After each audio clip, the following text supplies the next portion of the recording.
Welcome to Networks Professionals.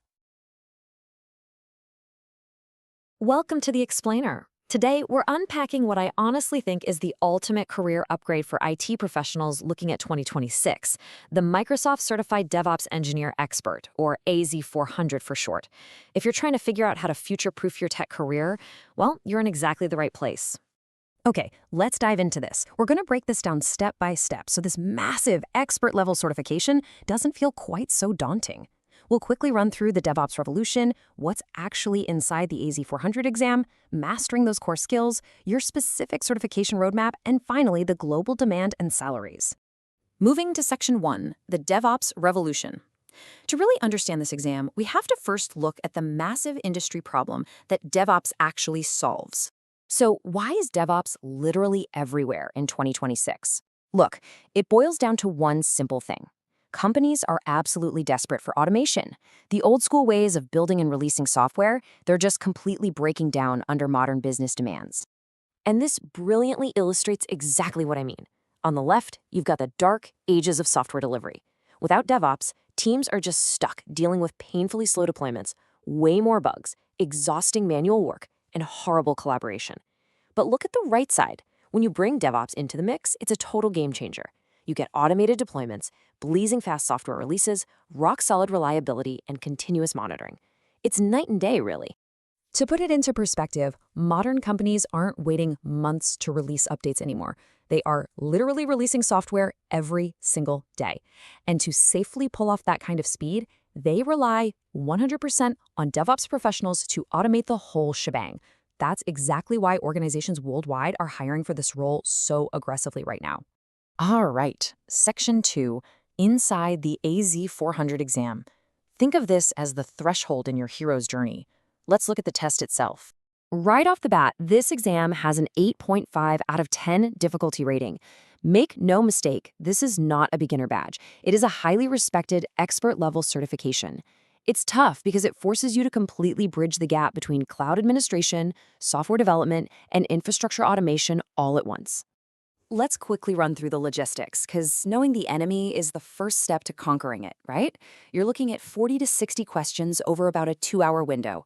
You need a 700 out of 1,000 to pass. It's going to cost you roughly $165, and you can take it either at a physical test center or from the comfort of your own home via an online proctor. Now for Section 3, mastering the core skills. We're going to transition into the technical meat of this explainer and group this massive 10-domain syllabus into some easily digestible buckets. First up is Infrastructure as Code, or IAC. So the crucial point is that you are completely done manually clicking around a web dashboard to set up your servers.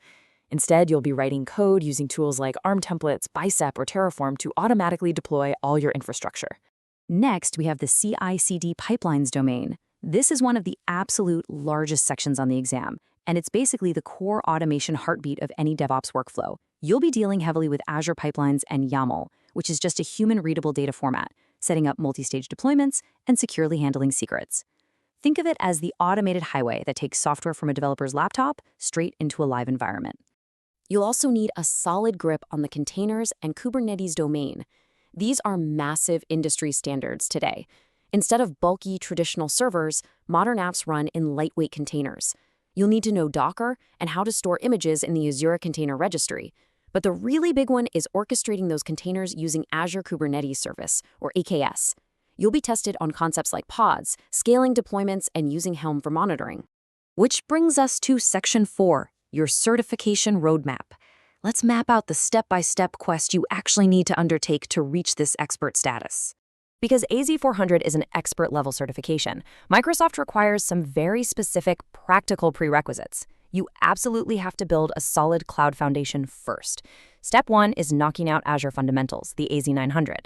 After that, Step 2 is grabbing an associate-level cert, so either Azure Administration, the AZ-104, or Azure Development, the AZ-204. You literally can't get the expert badge without one of those foundations. Let's move to and see how this builds practically. Your actual skill progression stacks up like a tower. Step 1 is learning Git for version control. Step 2 is mastering Azure DevOps itself, things like boards, repos, and pipelines. Step 3 is understanding Docker, so you can containerize your applications. And finally, step 4 is learning Kubernetes to orchestrate all those containers at scale. See how that flows? You manage the code, build it, package it, and then run it. I know that sounds like a massive list, but hang in there. The preparation timeline actually completely adapts to your current experience level. If you're a complete beginner, yeah, give yourself about 6 to 9 months of solid study. But if you already hold that Azure Administrator or Developer certification, you're only looking at 2 to 4 months. And if you're already working as a DevOps engineer and just need to validate your skills, you might only need a month or 2. This mountain is 100% conquerable, no matter where you're starting from today. All right, finally, Section 5, Global Demand and Salaries.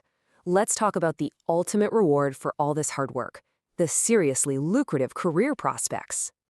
Now, what's really interesting about this slide is the incredible global return on investment this specific certification actually yields. Because cloud tech is borderless, the financial payoff is huge everywhere.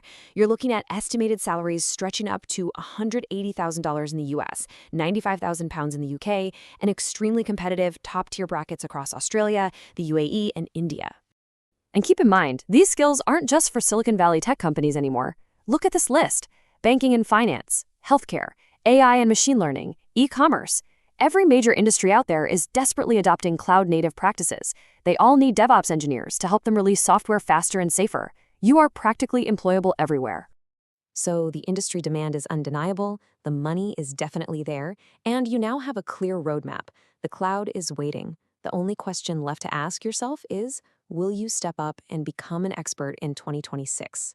It's a huge challenge, for sure, but the payoff is absolute freedom in your tech career. Thank you so much for joining me on this explainer, and I'll see you next time. Thanks for watching.